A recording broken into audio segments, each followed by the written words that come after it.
Hello there.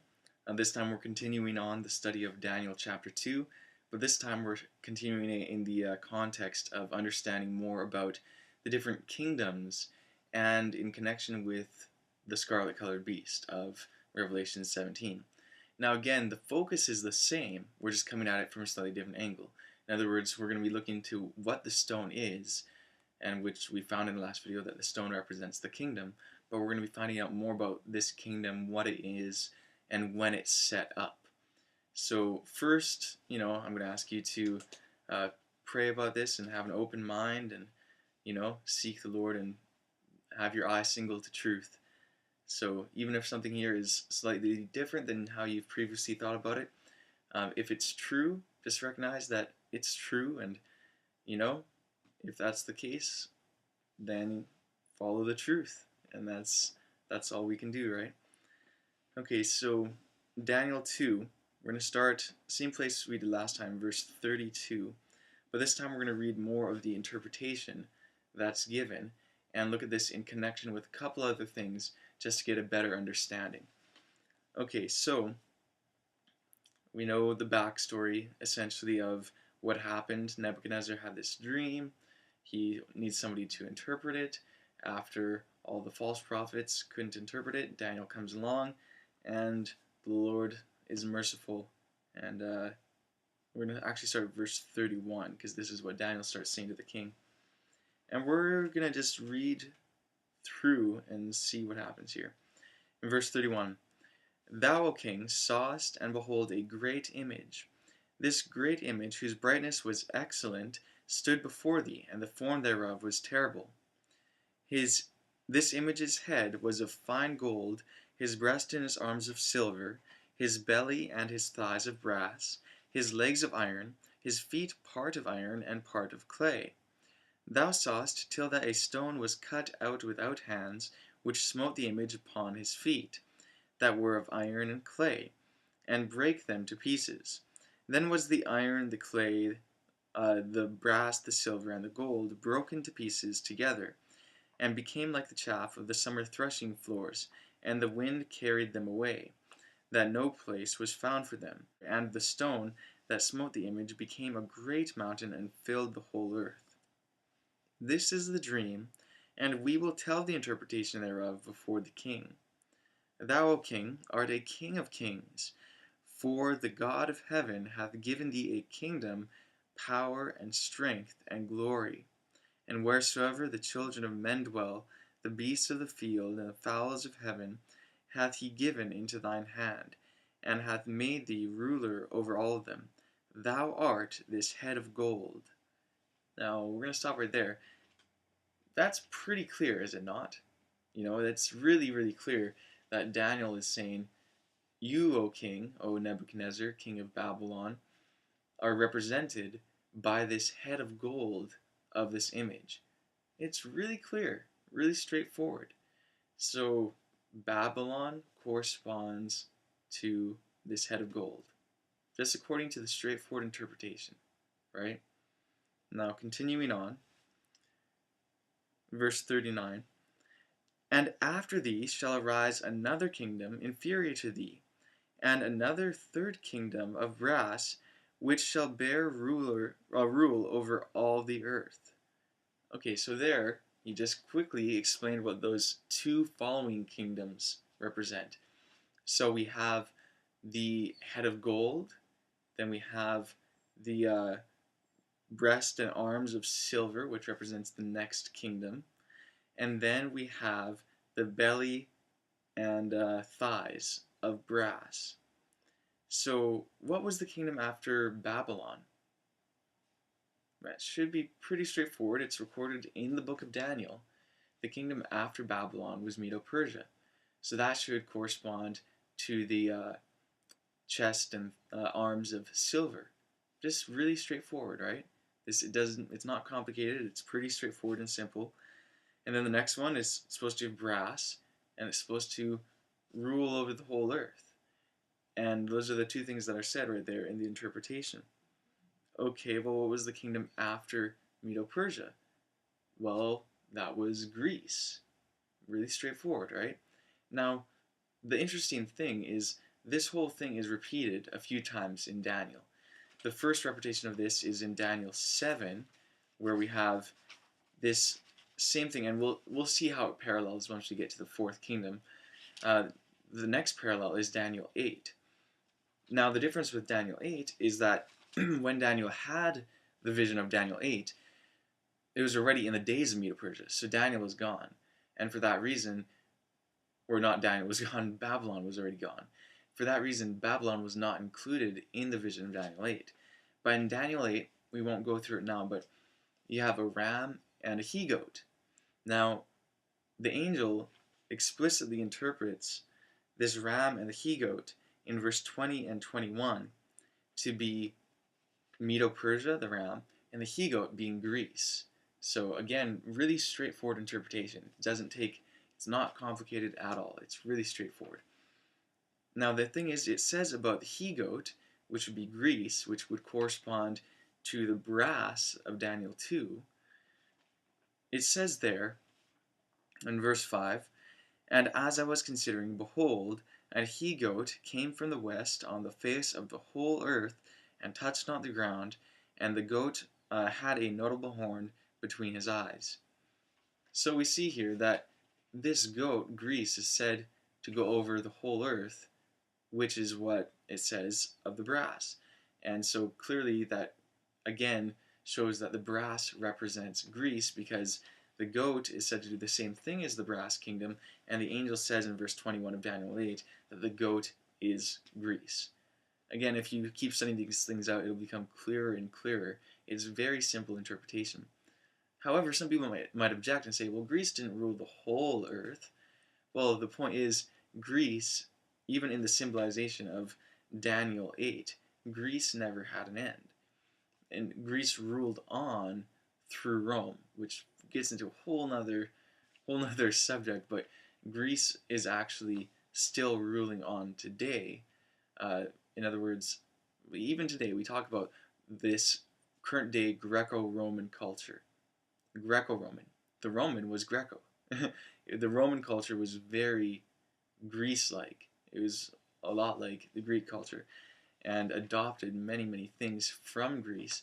And so today we have this Western Greco-Roman culture, which is pervading the whole of the world, bringing, the West is basically brought to the whole world at this point. So we can see that, basically the vision is true in its straightforward interpretation. It doesn't take a whole lot to really go through and see what it's talking about. Now, this fourth kingdom, it's in verse 40, and it says, "And the fourth kingdom shall be strong as iron, forasmuch as iron breaketh in pieces, and subdueth all things, and as iron that breaketh all these, shall it break in pieces and bruise." So we see this fourth kingdom is being described as a kingdom that breaks in pieces and bruises and does all these nasty things. Now in Daniel 7, that's exactly what it says about this fourth kingdom. We won't read it for sake of time, and this is just, that we're going through right now is mostly just framework. This is the background. This is setting up things just to understand what the image is talking about, so we can better understand the stone and its connection with what goes on in Revelation 17. But you can read about this fourth kingdom in verses 7 and 8 of Daniel 7. So read all of Daniel 7 and you'll see how it connects with Daniel 2. But 7 and 8 talk about this fourth kingdom, and it describes it doing basically the same thing. And so we'd understand that to be Rome. The exceeding great horn of Daniel 8 is talking about the same thing. You can just compare it and you'll see. And I won't touch on Daniel 11 right now because that gets in a little bit too much detail. But okay, starting at verse 41 then, 41 to 43 of Daniel 2. "And whereas thou sawest the feet and toes, part of potter's clay and part of iron, the kingdom shall be divided, but there shall be in it of the strength of the iron, forasmuch as thou sawest the iron mixed with miry clay. And as the toes of the feet were part of iron and part of clay, so the kingdom shall be partly strong and partly broken. And whereas thou sawest iron mixed with miry clay, they shall mingle themselves with the seed of men, but they shall not cleave one to another, even as iron is not mixed with clay. So notice here something very interesting. We see after we have Babylon, the head, Medo-Persia, the chest and arms, uh, Greece, the belly and thighs, and then we have Rome, the legs of iron, and then we have the feet, and it mentions the toes 2 times. So there's some sort of significance of why it's mentioning toes. And so we see that this kingdom is basically describing the world after Rome. And notice these are not just minor empires. These are main world empires that were ruling the quote-unquote then known world. And so we see after Rome came this other kingdom, or we could say this is describing the main world power, or powers, since it's describing it in a divided state, after the time of Rome. And that would essentially be, well, actually, we're not going to get exactly to that quite yet. But I hope you can see that these things correspond with Daniel 7 and Daniel 8, and it does with Daniel 11 as well, but we won't get all into that at the present time. Now, once we get to Revelation, Revelation does something interesting in Revelation 13. I ask you to please study Daniel 7. I'll just briefly mention Daniel 7. You have the same thing. You have Babylon represented by a lion, Medo-Persia represented by a bear, Greece represented by a leopard-like beast, and then this other beast that just doesn't describe what type of animal or anything like that, but it's just a terrible beast, and that's, it describes it having 10 horns and all these different things and being very terrible. Now in Revelation 13, we're not going to read it, but we have a composite of that beast, of all those kingdoms, we should say. In Revelation 13, it's a composite, and it has the 10 horns, which, if we're going to correspond this to Daniel chapter 2, the only thing that it really corresponds to is the feet, 10 toes, 10 horns, and there's other aspects, but basically we see this beast picks up in Revelation 13 where Daniel 7 left off with the beasts. In other words, Daniel 7 describes up to Rome, Daniel 2 describes up to Rome, but then there's this other thing, this divided kingdom. Revelation 13 corresponds to that. So the interesting thing is, according to Daniel 2, the kingdom is set up in the days of the ruling of this of the feet, in the days of the feet. Now, I want to ask you, it's describing this non-divided state, and there's the iron and the clay. Since we're going for simplicity here, we're not going to get into what specifically the iron represents and the clay, but it's pretty easy to see. Okay, iron. Actually, I'm going to mention it, but I'm not going to go into all the reasons why. But basically, we have iron representing essentially Rome, because iron was the legs, and that represented Rome. It was pretty straightforward. The worldly Roman culture, Greco-Roman culture. But then we also have the clay, which if you just check out a few things in, let me just, a couple of scriptures here. Isaiah 45 verse 9, Isaiah 64 verse 8, Jeremiah 18 3 to 6, Romans chapter 9 verse 21.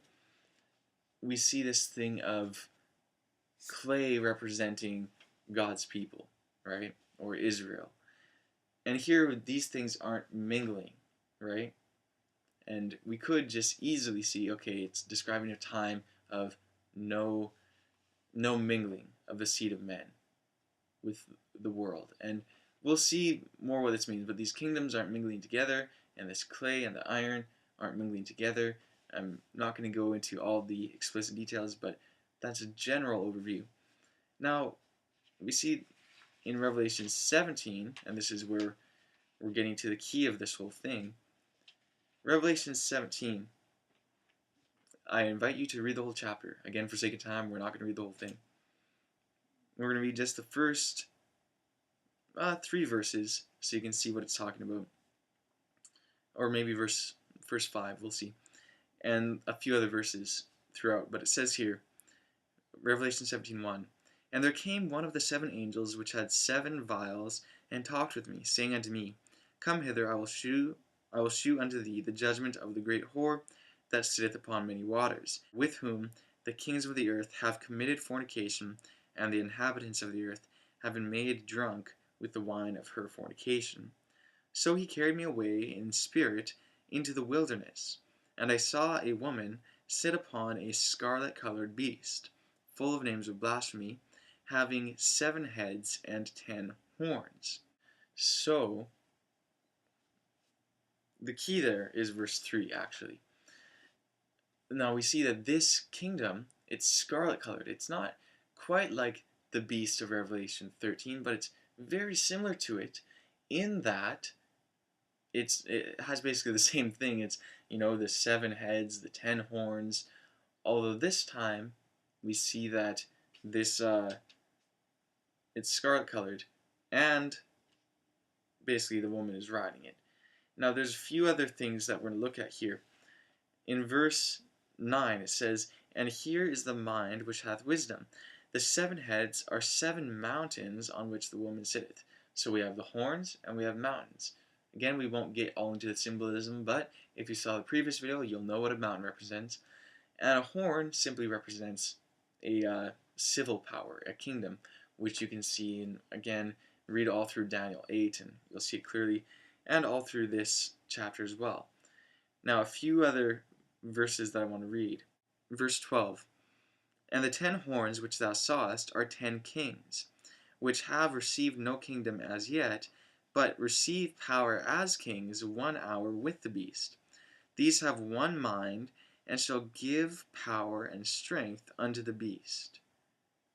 Now notice, and please, if you read the rest of the context, you'll see it even more clearly, but this is describing unity, is it not? These are describing these kings joining together and giving power to the beast, right? So this is describing unity, and 10 representing universal, which again we won't get into all that, but we have 10 versions, we have 10 commandments, and just go through things with 10 in the scriptures, and you'll see 10 is a universal application.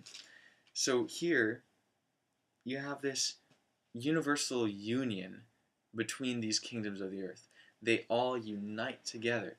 So let me ask you, this representation, this world empire of Revelation 17, has that happened yet? Pretty much everyone recognizes no, that has not happened yet.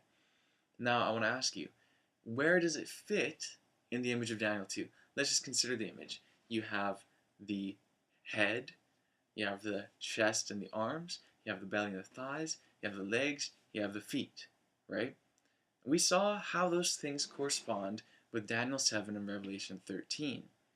Then please compare also Revelation 13 with Revelation 17, and you'll see that they aren't describing the exact same thing. Revelation 17 is clearly future, right? We just saw that.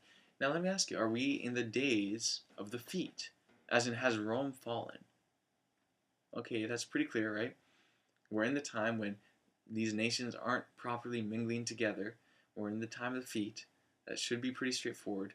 And we're not in the time of the scarlet-colored beast yet. So let me ask you, where in connection with the image does the scarlet-colored beast fall? Should be pretty straightforward. Let me ask you, can it be between the head and the chest and arms? No, that's pretty clear, right? Why not? Well, because it's showing it consecutively, right? So in other words, it can't go between any of these different kingdoms because it's consecutive. So the only 2 options is before or after. Well, obviously, this is being prophesied well after Babylon was accomplished or was basically ended its reign as being a world empire. And so this is clearly talking about the future, right? So isn't the most logical conclusion that the beast of Revelation 17, the scarlet-colored beast, comes after the days of the feet? Isn't that the logical conclusion? That's pretty straightforward, right? And remember, the whole purpose of the symbolization of the feet and the toes is that they don't mingle together. The whole purpose of it being iron and clay is that it does not mingle together. That's the whole purpose, right? And then in Revelation 17, it's describing this unity in this world under the rulership of Babylon, the woman, right? So it's describing all these elements, and it's describing this whole world union because it has heads and horns and the beast itself, all under the rulership of this one woman. Okay, so it's pretty straightforward that it's one world government, one world religious system, one world union of all kinds. And so it comes after. Now, coming back to the point of this whole thing, where does the stone hit the image? According to Daniel? Okay, well, Daniel 2 verse 34 says, "Thou sawest till that a stone was cut out without hands, which smote the image upon his feet." Smote the image upon the feet. And what did the feet represent? Oh yeah, the present day world.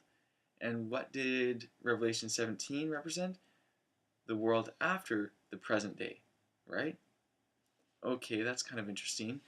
In verse 44, it says, "And in the days of these kings," which kings? Please look at the context. Which kings? Is not the kings of the feet, the kings of the toes. We could call them the toe kings. In the days of the toe kings, God sets up his kingdom. Now wait a second. Didn't the scarlet colored beast come after the days of the toe kings? So why is it that, wait a second, if this is the second coming, wouldn't that mean that after the second coming there'd be this one world union described in Revelation 17? But that doesn't make sense. That doesn't work. At the second coming, all that's supposed to be destroyed, right? So, if you notice what happened in the last video, we saw reasons why this setting up of this kingdom, this stone hitting the image at the feet, cannot represent the second coming. However, it does represent God setting up his kingdom, right? So here we find the same thing from a different angle, focusing on the same passage, Daniel 2, but just connecting it with a few other passages. We can see that this kingdom of the feet is not the last earthly kingdom. This kingdom of the feet is the kingdom in which, or during which, God sets up his kingdom, but then after his kingdom is set up, there's still an opposing power, and that's the beast. And there's more things in connection with Revelation 17 and 19 that all tie into this, but it's we're not going to go into all the detail, but I hope you can just see the basic point that the scarlet colored beast must come after the days of the feet, but the kingdom is set up during the days of the feet. That should be pretty straightforward. Now I'll just read one passage in closing, and we read it before in the pre-millennial kingdom video, but we're going to read it one more time here just because it just shows the point so clearly, and it's from the New Testament, so people object to it less. Strange, but that's the way it works. And so I'm just going to read this. Okay, verse 23 references the second coming of Jesus, and then it describes what happens there. And it references things that had to happen before the second coming, which is the focus. Okay, verse 23 of 1 Corinthians 15. "But every man in his own order, Christ the firstfruits, afterward they that are Christ's at his coming. Then cometh the end, when he shall have delivered up the kingdom to God, even the Father, when he shall have put down all rule and all authority and power. For he must reign till he hath put all enemies under his feet. The last enemy that shall be devoured or destroyed is death. For he hath put all things under his feet, but when he saith all things are put under him, it is manifest that he is accepted, which did put all things under him. And when all things shall be subdued unto him, then shall the Son also himself be subject unto him that put all things under him, that God may be all in all. Okay, so we see that at the second coming, Christ will deliver up the kingdom to his Father. But prior to that, it says that he must reign till he hath subdued all things, and that when he delivers the kingdom to his Father, he shall have subdued all things unto himself. Now, that subduing of all things, I suggest that you check out Revelation 19, verse 15. If you have more questions about Revelation 19 and Revelation 17, or any of these other passages that we looked at today, send me a note, comment, and we can discuss these things. First and foremost, above all things, pray to the Lord and search the scriptures for yourself, because the only way that you'll come to the knowledge of truth is for the Spirit to guide you, as Christ promised.